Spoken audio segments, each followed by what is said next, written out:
What are some of the best Saga champions to rank up and also level up and take into various pieces of content? Well, we've got a little tier list for you. In game at the moment we have this current Saga. This is a limited 2-month Saga that's running. And of course you gain benefit for 10% attack and health to Saga attackers and defenders, which are going to be used in Arena, Battlegrounds, Alliance Quests, Alliance Wars, Daily Quests, Event Quests, Incursions, Raids, and Side Quests. And quite conveniently, you can see the icon by every single champion, or if you click this button right here, just that one there, it'll give you the full list of the champions to go and check out of your various different types of rarities. So whether or not we're actually going to pick up any unique signature stones or rank up gems over the course of the next 2 months, it's yet to be seen. By the way, like, you can use this at any time. Like, I'm being very careful with my rank ups, and of course this video helps give a bit of prospect to some of the top champions to rank up and signature up and level up within the game. So I'm just about to go back into Necropolis, so making sure that I use my rank up materials as thoroughly and with great thought as possible is going to be very important. But what has that got bearing on this video? What is the bearing? Well, champion choice. Some of these champions are going to be some of the top rated to rank up, use in different types of pieces of content. Whether or not you're doing the event quest, whether or not you're doing anything in game, ranking up champions for Battlegrounds. And actually, lo and behold, some of those champions, especially from the Decay line, are actually Deathless Saga champions. So you might be considering some of these for rank up, either for defense or attack. So what are some of the best and some of the worst champions? Not worst, because that's a bit of a strong word, but champions that aren't rated as high because they either don't do the full ins and outs of attack and defense, are very specific, or don't really work on a lot of content. And a lot of the champions, especially at the top, work for a large amount of content, whether or not they're Battleground snookers, right the way through to being great defense options, or relatively good, not defense options, but high damage options, and basically cover a wide variety of content. So kicking off right at the bottom is Man-Thing, as well as a whole plethora of champions. So the champions that I've put into here are not necessarily, again, bad champions. And for reference, I'm not putting everything in like F because these champions are usable. It's just that they're not the most usable for different situations. There will be specific situations, yes, they're good at, but if we're talking about usage in things like Battlegrounds this season, if we're talking about like using attack, like Man-Thing for me is just a champion, and it's good. It is part of the Battlegrounds meta. It's just that that's just a defensive based option. You can't use him in any kind of way in attack anywhere else. Dormammu's there as well, a champion I really hope at some stage is buffed, as he's one of the best for power control. It's just that he's not as powerful. I do like him. I did some content years ago on him. But I really would like to see like a buff. And of course the others exist as, either good attackers or good defenders. Like Red Hulk, I guess, is a good defender, and Vision Arcus is a good defender.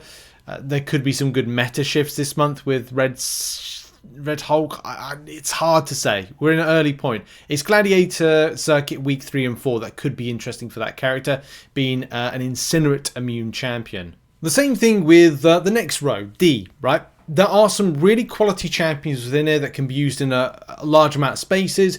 Black Widow Clairvoyant Black Widow Clairvoyant is a champion that kind of struggles from being in the shadow of other stronger mystics. And mainly for this season, like this saga, sorry, if you look back at some of the ones that were released from 2022 to 2024, like I know that you will put a lot of these champions above the likes of Black Widow Clairvoyant. I like her, I think she's a solid option, but you're not gonna use her in place of Absorbing Man Kashala, Spider-Man Supreme, the Destroyer, Rintrah, Deathless Guillotine, and White Tiger, and so many others, even like Isophene, which people got for free. Like, people will put those champions above her in the pecking order, so that's why she's in D. Also, the reason Vision Deathless is there is just he's just not like up there with others in the Deathless line, and the same thing when it comes to like Tex. Great power control, a little bit better than the OG version, but again, I think that you'll be opting for other techs, not really for the Saga option, but you'll probably avoid him to then focus on something else. Unless you're doing Deathless runs or the Deathless Mausoleum, which is important this month, as he'll gain benefit if you're doing that. No, he actually won't, because it's a special quest. On to the next row, and I've got Sentinel in here, which I actually think I may have got that wrong, could elevate him up to B. He is going to be a good champion for Battlegrounds, lots of different types of content. I know people like him. I'm not a huge fan of him, but I know each to their own. The same thing with Sandman, with double immunities, triple, I think even like it's quadruple, something like that, immunities. That's triple immunities, but yeah, incredibly effective champion to have on your team. And also like Battlegrounds attack, that's going to be a great one. If you're good at rotating with Viv Vision, she is definitely going to be one of the top champions there for damage. And the incredibly underrated long shot when it comes to burst damage off his SP2, providing that you've kind of like built him up with his Karma, he's able to smash a super amount of damage, and has been used quite a bit in Battlegrounds. And I've even seen him on defense at times. So on the third tier from S, I've got Gamora, I've got Photon, I've got Shocker, I've got Prowler, I've got Red Skull, I've got King Groot, the Deathless version, to name but a few. A lot of these champions have easy access to high damage abilities.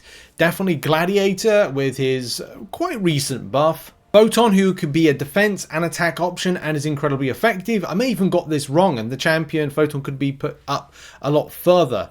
Also, Spider-Man Supreme has the ability to be attack and defense, and of course be an incredibly defensively annoying champion this Battleground season. And Jabari Panther, I very much feel that I got wrong with how I assessed that champion, which I did a video on, I think it was like late last month. So now we get into the business end of things. Overseer, Deathless Guillotine, Medusa, very nice ease of access to damage rotation champions. Titania, Spider-Ham, similar. Of course, some need a little bit of a ramp up, like Black Panther Civil War. I may have felt like I got this wrong and this champion should be a little bit lower down, just on rotation, and maybe reliance on a synergy or two, but the others will do you a solid in various pieces of content, whether or not you're questing and utilizing Purgatory and Sentry, they'll do you a solid. There's some annoying and fun defensive options this season in Battlegrounds with Wong, which I feel could be a real slip up for players if they don't play carefully.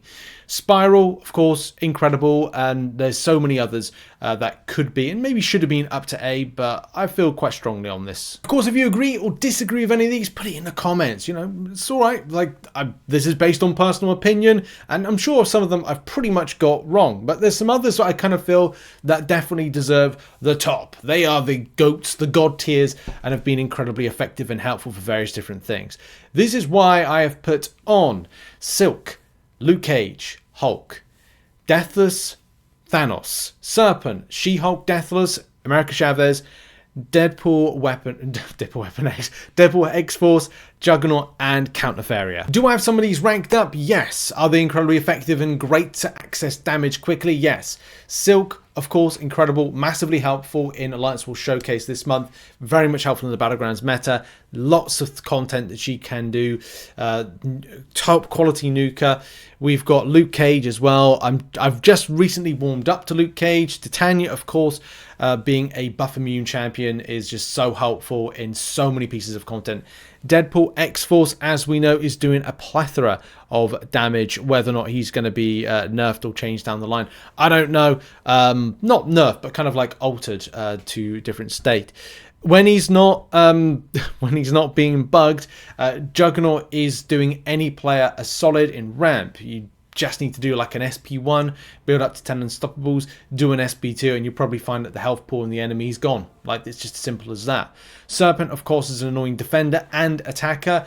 You've got America Chavez, which can do the same this month, but of course, high levels of damage is always possible with this champion.